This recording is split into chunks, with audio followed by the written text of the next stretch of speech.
Hi guys, welcome back to my channel. Today I'm doing my most anticipated reads for summer. 2 from May, 2 from June, 2 from July, 2 from August. It seems like a lot of the releases are summery, light reads and just like really sweet candy romances. And as you guys know, I do read those, but those are not my favorite types. So it's very hard to get some darkness in the summer, you know what I'm saying? So I don't have that many, just 8. But we're gonna get into them. So the first one I want to talk about is Frankenstein, A Love Story by Jeanette Winterson. Now this came out May 28th and I am picking it up from the library today. It finally came to the library and I was the first one. I'm really excited. So Frankenstein follows Rye, who is a transgender doctor in Brexit, Britain, who falls in love with one of the leading AI scientists. And then I also know that there's another person we follow who creates the top shelf love machines, like love robots. So I think it's just doing the most, and it's a Frankenstein retelling and it has AI robots and I'm so excited about it. And I cannot wait to get my hands on it today. I'm gonna go pick it up from the library. Oh yeah.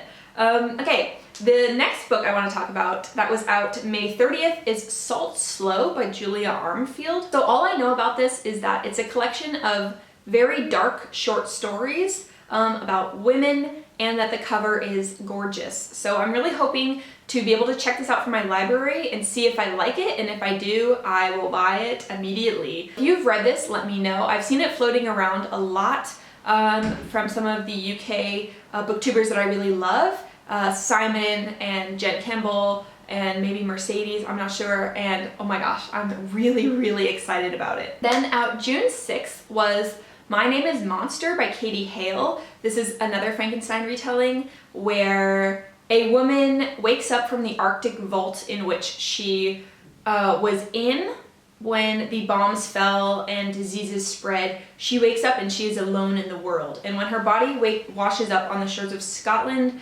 she has to scavenge for herself and survive. And then she meets a young girl and they both become monsters together.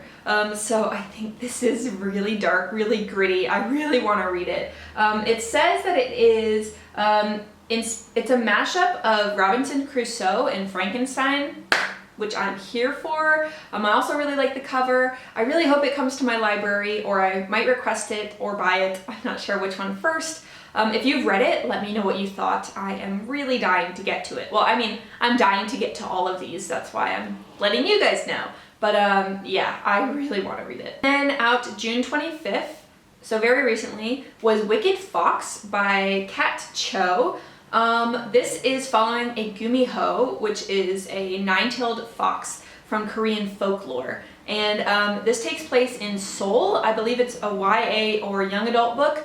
And we are following the gumiho main character. When she's in the forest in her form, she runs across a boy. And things ensue from there because there are dark forces in the forest that are after him and she saves him. So I'm really anticipating this, but since it came out and I haven't heard that much about it, I'm waiting to see some of the reviews from people. So if you have read this or want to read it, let me know down below. I'm kind of waiting to see. The storyline sucked me in, but yeah, I'm gonna wait and see. Also because I lived in South Korea and I've been to Seoul a ton of times. It's where I met my husband, and yeah, so fond memories, and I can't wait to read it. So the next one I want to talk about is The Nickel Boys by Colson Whitehead, and this is following a boy in the Jim Crow era South when he is sentenced to a reform school known as the Nickel Academy. And I know that Whitehead did a ton of research for this book, and I have heard it praised by people who got an advanced reader copy. I'm really looking forward to it. I don't really read history that much, but something about this just really is intriguing to me, and I don't know anything about it or about the reform schools. So yeah, if you've read it, let me know down below, or if you want to read it, also give a shout out down below. The next one I want to talk about is The Book of X by Sarah Rose Etter. I've heard literally no one talk about this. It's also out July 16th. So The Book of X follows Cassie, who is a girl who was born with her stomach twisted into a knot, and The synopsis intrigued me, but what really got me was that some of the comments were saying that if you really like Geek Love, then you will like this one. And Geek Love is a really twisted carny novel about what you can do to the body through different forms of mutilation and growth and everything like that. So I'm really intrigued by this one, The Book of X. I haven't heard anyone talk about it, and I think that it might be one of the ones that might be like a hidden gem that maybe no one knows about. So I thought I would just mention it here and see if anyone has read it or heard about it. Let me know. Okay, so the next one is out August 5th, and it is The Marked Prince, which is the second one in the Darkest Court series by M.A. Grant. Now, listen, you're probably like, I've never heard of that before, but you should. So this series, I think, is better than Carry On, and it is just so good. So in the first one, we are following the main character, Phineas, who goes by Finn, and he has powers he cannot control. He's in a magic school to learn how to use magic, and his roommate is the Prince of the Fey Dark Court. He's an unseelie prince, and he is kind of his mortal enemy, but he's also kind of the one who saves him when he gets into scrapes. That book was amazing. The end was crazy. And I finished that book and went to read the next one, and guess what? It's not out till August 5th.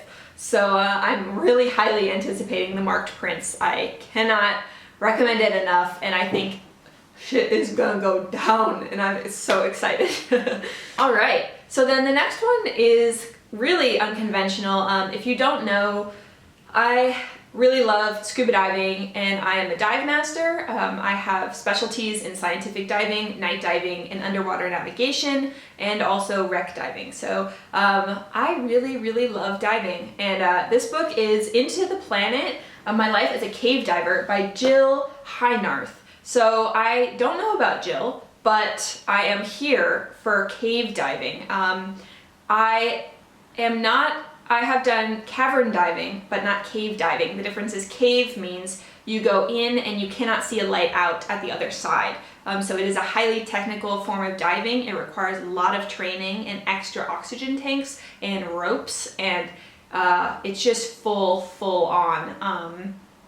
And oh yeah, no light. So you bring your own light, oxygen, ropes, everything. So I really do want to read it. I think that it is amazing, and also I really love to read diving books by women because I'm so tired of reading diving books by men, which just talk about the women in bikinis. I'm a bit over that. So I'm really, really looking forward to this. It's out August 20th. Yeah, so if that's something that intrigues you at all, or you're also a fellow diver, then yeah, I recommend it, I guess. I haven't read it yet, but I'm really anticipating it. Yeah, so this finishes up my most highly anticipated books for summer. Let me know what you think down below. Thank you so much for watching. If you liked, thumbs up, subscribe, that would be amazing. I will talk to you guys later. Toodles! Bye!